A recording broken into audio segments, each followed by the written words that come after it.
যাদের কারণে, যাদের ত্যাগের বিনিময়ে দেশটা আজকে নতুন বাংলাদেশ বলার সাহস পাচ্ছে, তাদের জন্য দেশ কি করতে পারে? ভাবেন না যে এটা এই কয়টা মাসিক ভাতা দিয়ে শেষ হয়ে যাবে কথাটা। আপনি ইতিহাসের স্রষ্টা। আপনার ছেলে, আপনার সন্তান, আপনার ভাই, আপনি নিজে যিনি আহত হয়েছেন, যারা এখানে আসছেন, তারা ইতিহাসের স্রষ্টা। ইতিহাসের স্রষ্টাকে সাধারণ মাপকাঠি দিয়ে, টাকা পয়সা দিয়ে হয় না।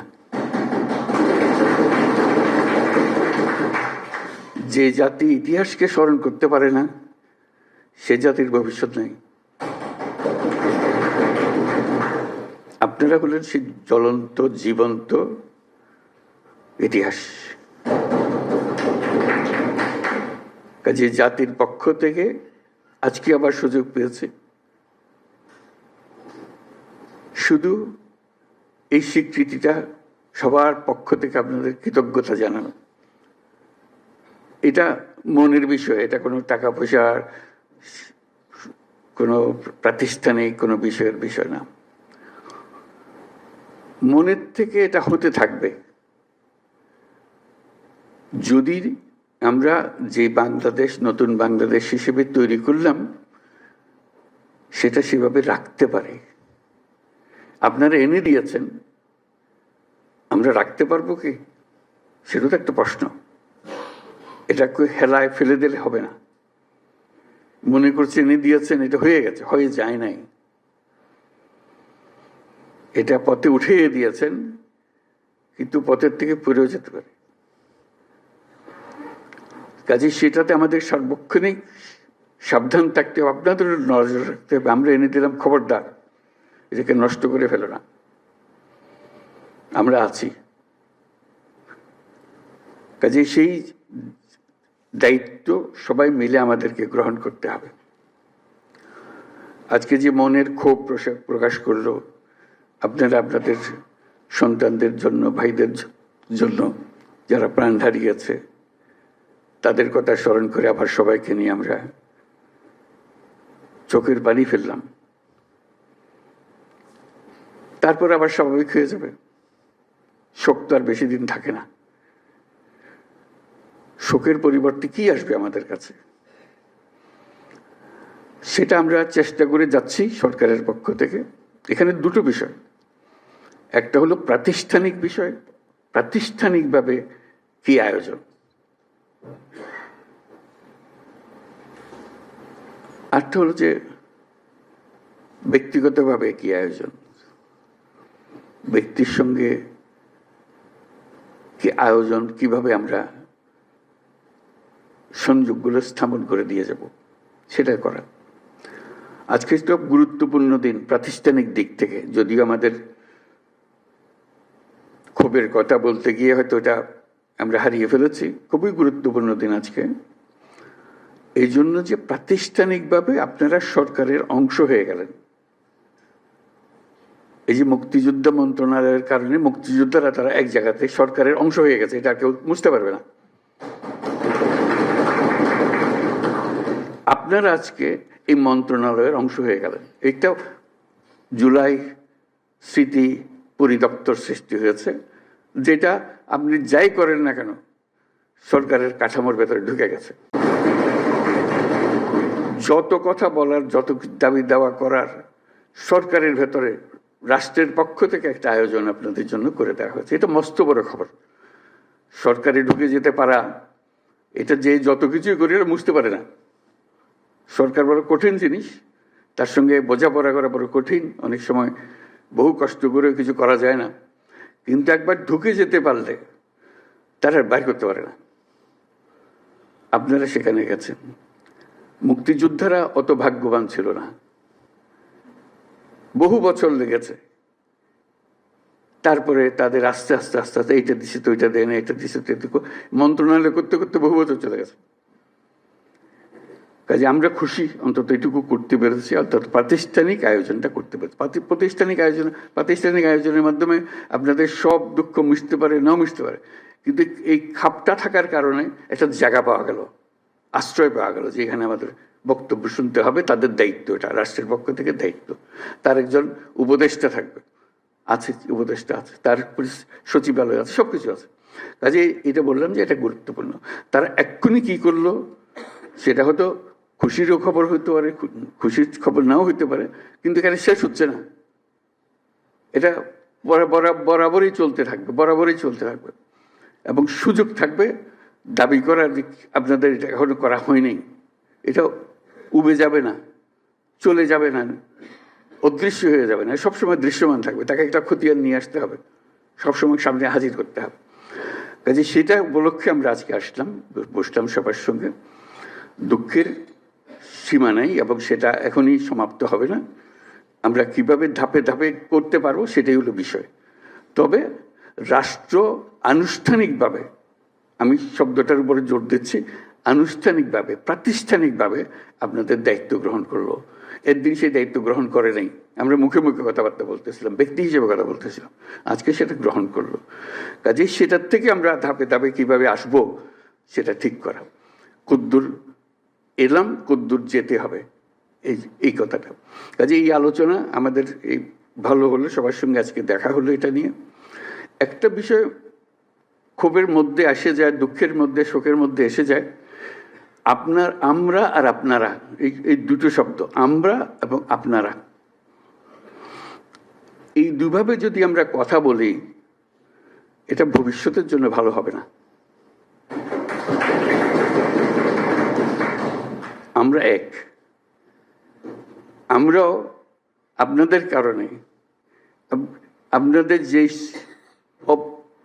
ত্যাগ, সবার, আপনাদের ভাই এবং আপনাদের সন্তানদের এবং যারা আহত হয়েছে তাদের বিনিময়ে আমরা আপনারা এক হয়ে গেছি।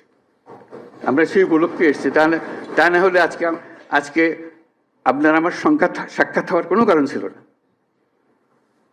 যদি এই অভ্যুত্থান না হতো, কে কাকে চিনত? কেউ কাকে চিনতাম না। আপনিও বাংলাদেশের একজন নাগরিক, আমিও বাংলাদেশের একজন নাগরিক, এইভাবেই থেকে যেতাম। আজকে আপনাদের কারণে আমাদেরকে এক হয়ে যেতে হয়েছে, একসঙ্গে আসতে হয়েছে, আপনাদের নিয়ে বসতে হচ্ছে। আপনাদের যে অবদান, সেটার কিভাবে আমরা অংশীদার হতে পারি সেটাকে স্বীকৃতি দেওয়ার জন্য চিন্তা করতে হচ্ছে এবং পদক্ষেপ নিতে হচ্ছে। আজকে যদি আমরা আর আপনারা হয়ে যাই, তাহলে এই নতুন বাংলাদেশ আর হবে না।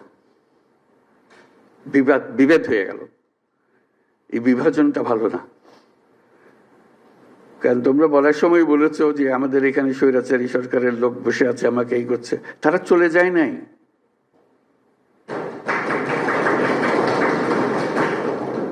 তোমরা বলছো যে তার সরকারে আছে, আমি বলছি তোমার গ্রামেও আছে। শুধু সরকারকে দেখি আমি চলে গেলাম, ওই সরকারে আছে, তারা কিছু করতে পারতেছে না। তোমার গ্রামে আছে, তুমি কিছু করতে পারতেছো? তুমি তো দুঃখ করতে এসছো আজকে। কাজে সেই তেজ আসতে হবে না? এদেরকে জায়গা দেবো না আমরা কোথাও।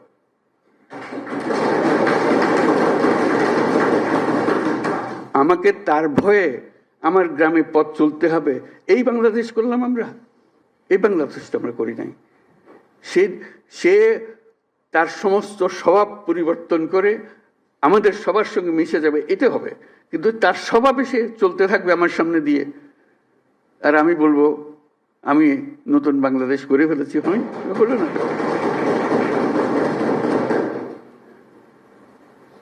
কাজে তাদেরকে জয় করতে হবে, তাদেরকে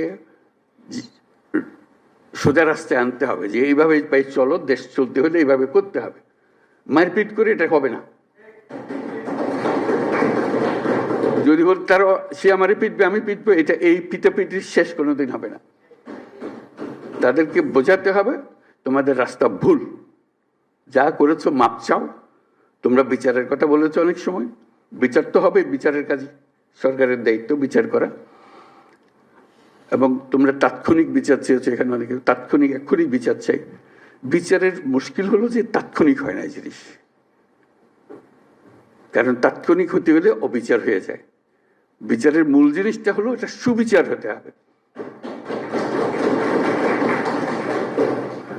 বিচারের কাজ চলতে থাকুক, যারা অপরাধী, যাকে সাক্ষ্য প্রমাণ আছে তারা পুলিশের হাতে সুপর্দ করে দাও, বিচারের হাতে তুলে দাও, সে প্রক্রিয়া চলতে থাকবে, তুমি তুলে দেবে তাকে যথেষ্ট সাক্ষী প্রমাণ সহ।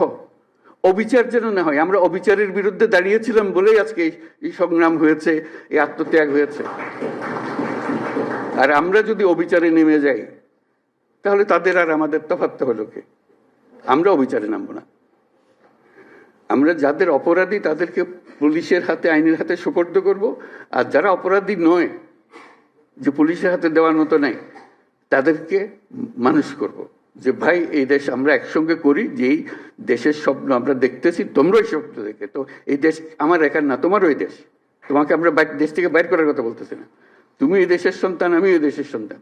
তুমি আমার বহু কষ্ট দিছো, আমি তোমার কষ্ট দেবো না। আমরা একযোগে যত তাড়াতাড়ি পারি এটা একটা সুন্দর দেশ বানাবো। এই করতে আসতে হবে তো আমাদেরকে, বোঝাপড়াতে আসতে হবে। সেই বোঝাপড়াটা তোমাদের থেকে শুরু হতে হবে। সরকারি পর্যায়ে বোঝাপড়া হয় না। কাজেই সেই জিনিসটা দেখো, যারা অপরাধী তাদের অবশ্যই বিচার করতে হবে, যারা অপরাধী নয় তাদেরকে সৎ পথে নিয়ে আসতে হবে আমাদেরকে, এই দেশে থাকার জন্য, একত্রে থাকার জন্য। এবং সেখানে ওদের কথা বলতেছি, তারা আমাদের উপরে 16 বছর ধরে অত্যাচার করার সীমা নেই, সেটা আমাকে বলতে হবে না, আপনারা আমার থেকে বহুগুলো বেশি ভালো জানেন। কথা হলো যে আমরা আজকে যারা বসে আছি তাদের মধ্যেও যেন আবার আপনারা আর আমরা আলাদা হয়ে না যাই, যে অভিযোগ করতে থাকি। অনেকে বলেছে অভিযোগ করতেছে, কিন্তু আমরা এক। মনের দুঃখের কথাটা বলছি, সেটা অবশ্যই বলবো, দুঃখের কথা বলবো, বোঝাবো, কিন্তু বিভেদটা, দূরত্বটা যেন সৃষ্টি না হয়। এটা একজোটে থাকতে হবে, একসঙ্গে থাকতে হবে সারা দেশের জন্য। আজকে এটা খুবই জরুরি। সম্প্রতি যেসব ঘটনা ঘটলো তোমাদের চোখের সামনে হলো, এটা একবার না, আরো সামনে আরো বহু রকমের ঘটনা ঘটবে। কারণ ওরা তো ছাড়তেছে না তাদের, যে তাদেরকে তাড়িয়ে দিয়েছ, তারা বলতেছে আমরা সহজে মেনে নেব না। তারা সহজে মেনে নেবেন, আমরা তাদের সহজে মানাতে হবে। আমাদেরকে এই জায়গার থেকে সরে গেলে হবে না। তোমরা একবার জয় করে পুরো বাংলাদেশ নতুন বাংলাদেশ করে ফেলেছ। এই নতুন বাংলাদেশের ভেতরে যারা গন্ডগোলের সৃষ্টি করতে পারে তাদেরও নিশ্চিহ্ন করবো আমরা। তাদেরকে দলে বেরিয়ে ফেলবো, নিজেদের মধ্যে নিয়ে আসবো, আর তা না হলে আইনের কাছে সুপর্দ করে দেবো। এটা ছাড়া আমাদের কোনো গতি নেই। তাহলে আমরা নতুন বাংলাদেশ তাড়াতাড়ি গড়ে তুলতে পারবো। এটার জন্য আমরা পারি। আজকে কথাগুলো খুব মনোযোগ দিয়ে শুনলাম। এগুলোকে কি করতে পারি, এটার জন্য আমরা সবাই বসবো আবার আলোচনার জন্য। আলোচনা করলে যে সমাধান হয়ে যাবে তা না। এগুলো সরকারের তরফ থেকে যে সমস্ত কাজ, এটা বড় ধীর গতিতে চলে। এটা আজকের বিষয় না, আজকে আরো ঢিলা হয়ে গেছে। কাজে সেটা একটু ধৈর্য দিতে হবে আমাদের কাছে। আমরাও কষ্ট পাই যে কাজটা করতে পারছি না। আমাদের ইচ্ছা এক্ষুনি করে ফেলে। কেউ চায় না যে এটা বসে থাকো, অপেক্ষা করো, কেউ চায় না। কিন্তু জিনিসটা, মেশিনটা এরকম, যন্ত্রটা এরকম, এটা ধাক্কাইয়া চালাইতে হয়, নাহলে এটা চলতে চায় না। এটা আরো বেকল হয়ে গেছে। যেগুলোর কথা তোমরা বললা, যে এর ভেতরে বহু রকমের লোক আছে, তাদের কারণে আরো ঢিলা হয়ে গেছে। কাজে আমরা চেষ্টা করতে থাকবো। যে সমস্ত সিদ্ধান্ত হয়েছে এটা নিয়ে আমরা শুরু করি। এটা শেষ না, এটা শুরু। এটা শুরু বলবো যে এই কি বললেন ওনারা, কি সিদ্ধান্ত দেন, এটা শুরু সিদ্ধান্ত। এই নতুন মাত্র সরকারের সঙ্গে যুক্ত হলে, এই যুক্ত হওয়ার পর থেকে সরকার কি কি সিদ্ধান্ত দিচ্ছে সেটা আমরা একটু শুনবো একটু পরে। তারপরে আমরা ভবিষ্যতের জন্য প্রস্তুত হবো, একসঙ্গে কাজ করবো। আমরা দুই পক্ষের কাজ না, এটা এক পক্ষের কাজ। ক্ষোভের কথা বলবো, দুঃখের কথা বলবো, কিন্তু বলার শেষে কিন্তু আমরা এক। এটার থেকে যেন আমরা ছুটে না যাই, এই কথাটা যেন আমরা বলি না করি। আমরা ইনশাল্লাহ এত বড় কাজ আপনাদের সন্তানরা করেছে, আপনাদের ভাইরা করেছে, ওরা যারা নিজেরা করেছে তারা উপস্থিত আছে। এটা শুধু বাংলাদেশের ইতিহাসে না, পৃথিবীর ইতিহাসেও বড় বিরল।